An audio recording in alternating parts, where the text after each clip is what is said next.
پادشاه به ترې ګرځوله. ابراهیم خلیل الله بندر ته ورسېد.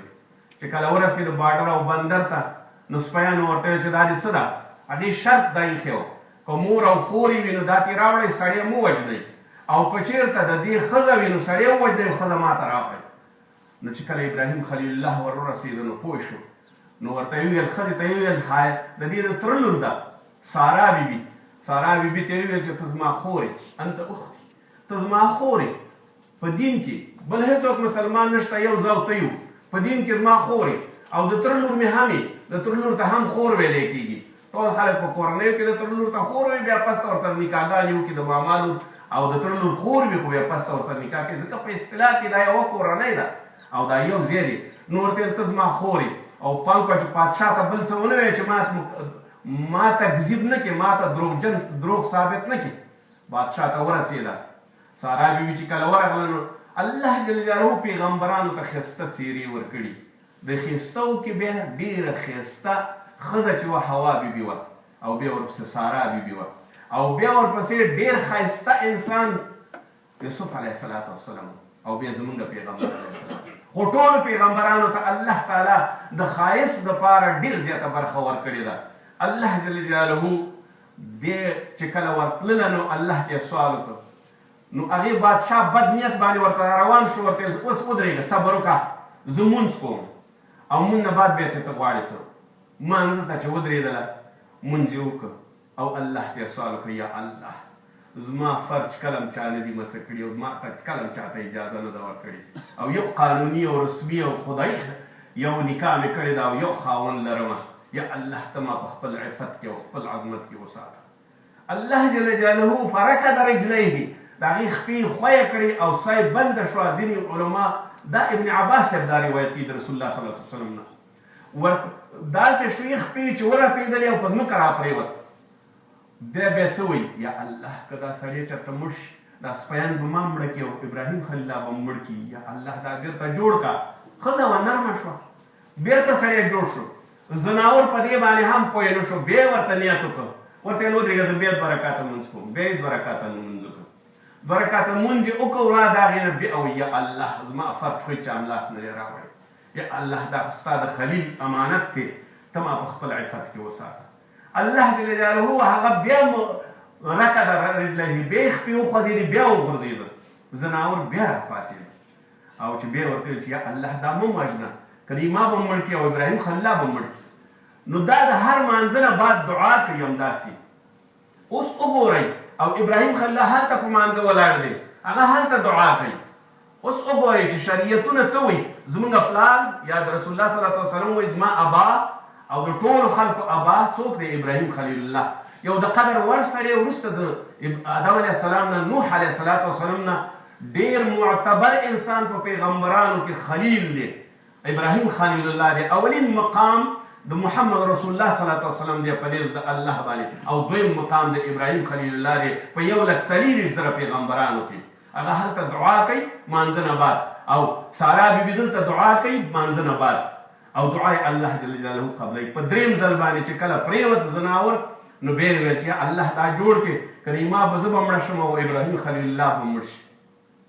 کله چې دا پادشاه جوړ شو، نو ویې ویل چې خپلو سپیانو ته وایي راشئ، تاسو خو ما ته پیرې او شیطان راوړی دی، دې ته خو زه لاس نه شم وروړلی. الله جل جلاله وایي زړه داسې مسخه او شرحه که یو ځل په ځان باندې پوه شو چې ټول قصور د دې دی چې دا ما ته وایي. ورته وایي چې بیبي عفه غواړم درنه، زه په خپله لار لاړه شه، او اواز یې وکړه زما لور ته ووایه حاجرې ته چې راشي. حاجره د هغه پادشاه لور وه. حاجره راغله، ورته یې دا ستا نوکره شوه، تا ته تکلیف زحمت که رسېږي دا تا سره کومک کوي، سفر کې یې. حاجره ورسره روانه شوه. ورغله ابراهیم خلیل الله مونځ کوي، په لاس ورته اشاره وکړه، څه چالو شو؟ ورته ویل الله تعالی زما عزت او عفت خوندي کړی دی، بېغمه خپل لمونځ وکړه. بیا دعا الله جل جلاله ته وکړه، ابراهیم خلیل الله شکر وایسته، او د دعا نه وروسته بیا ورته ویل ښه دا ټوله قصه یې ورته وشوه. روان شو، لاړه مصر ته د خپل تبلیغ دپاره. ځینې روایتونه وایي چې بېرته راوګرځېده فلسطین ته. په هر صورت باندې حاجره بیبي څو موده وه، سارا بیبي نه اولاد نه کېده. ابراهیم خلیل الله 8 کلن شو، یو اولاد یې نه و. نو په خپله سارا بیبي ورته وایي دا حاجره چې ده دا ته په نکاح کا، زما نه دې اولاد نه کېږي، که الله تعالی د دې نه اولاد درکړي. ورته یې صحیح ده، دی په نکاح کړه. کله چې په نکاح کړه الله جل جلاله اسماعیل ذبیح الله ورکړه.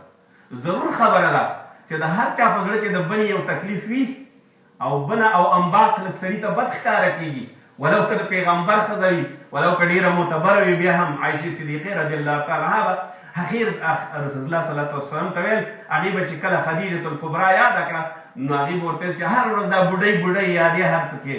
نو هغې ورته ویل دا دې نه زما اولاد شوی، دې زه کومک کړی یم، دې ما ته په مال و سر باندې خدمت کړی دی، دې نه زه هېڅ وخت انکار نشم کولی، زما دا ټول اولاد د خدیجة الکبرا نه دي. نو بیا وایي چې ما به بیا دا خبره نه کوله چې رسول الله صلی الله علیه وسلم په دې باندې غوسه کېده. هغه مړه وه خو انباق ته یې د دې ځای نه ضد ورته او بلې ته یې دلته ورته ستاینې ورته کولې. په هر صورت باندې ابراهیم خلیل الله د هاجرې سره چې کله واده وکړه الله تعالی اسماعیل ذبیح الله ورکړ. څه موده تېره شوه، ظاهرا سارا بیبي څه نه ویل، په زړه کې یې دا ویل چې د دې زوی وشو او زما زوی نه دا به څنګه کېږي. نو فکر ورته ورغی چې راځه ابراهیم خلیل الله ته یې داسې مشوره ورکړه، دا ښځه او دا زوی واخله ما یې لرې ویسه، نه چې زما د خولې نه څه الفاظ ووځي او ته پیغمبر یې او بیا زه ګنهګاره شم. نو ابراهیم خلیل الله ورته بالکل صحیح ده. هغې ځینې څه چې خوښه وه او څه زاد و راحله یې را پیدا کړه او را روانه شوه، مکې معظمې ته راورسېده. 1200 کیلومتره ځینې خلک وایي او ځینې خلک 2000 کیلومتره وایي، 1.5 میله پاخه. دا ټول مزل یې وکړه او راغله دلته یې دیره کړه. کله چې بیبي دیره شوه دلته نو ابراهیم خلیل الله ورنه روان شو. کله چې ورنه روان شو نو ورته وایي چې دا مونږ چا ته پرېښودو، ورځ دوی تېرې کړې ورسره، بیا ورته وایي چې مونږ دې چا ته پرېښودو. ده ورپسې منډه واخیسته ورغله ورپسې. ابراهیم خلیل الله هم ترې منډه کړه او ورته راګوري نه جاړي، ورته یې امر د الله وي، زما امر د الله قبول دی. هغه ورته امر د الله دی، وایي زما امر د الله قبول دی. بېرته راوګرځېده خپل زوی سره وه. څه وخت زاد و راحله خلاصه شوه، ذخیره خلاصه شوه، منډې واغستې، لاړه صفا و مروه تر منځه ځي. کله به چې صفا ودرېده چې څوک کم سړی پیدا کم او کله به په مروه ودرېده چې څوک پیدا کم، هېڅ شی پیدا نه شو.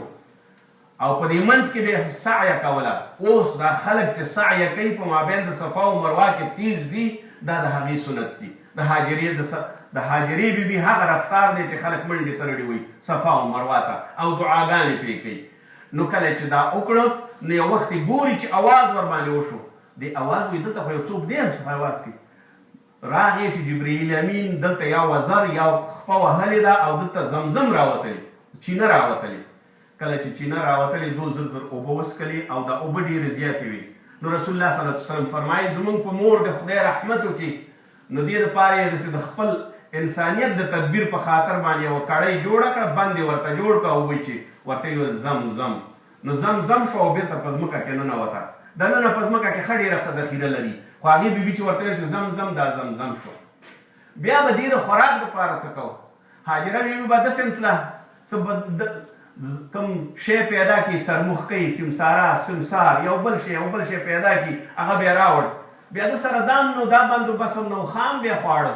بیا الله جل جلاله ورته د دې هدایت وکړه چې ته 2 بکرې سره ووهه، دا یوه صفا و مروه، دا مروه دې ته وایي چې اور کوي. نو دا تیږې سره ووهلې او بیا یو څه خځلې بیا جوړې کړې او دا څرموښکۍ یا خادمۍ یا هر څه وی چې دا بیا پرې واچول، پاخه بیا کړه، دې باندې یې وخت تېرو. یو وخت یې ګوري چې دې ترې ښکار ته، نو د هغې ځای نه بېرته را چې راځي یو زمری ولاړ دی او دا یو ځل حیرانه شوه چې اوس به څه کېږي، دا ماشوم راته ونه خوري. دا زمری چې کله را میدان ته شو او راغی ورته نو دې زړه نازړه را روانه ده. دا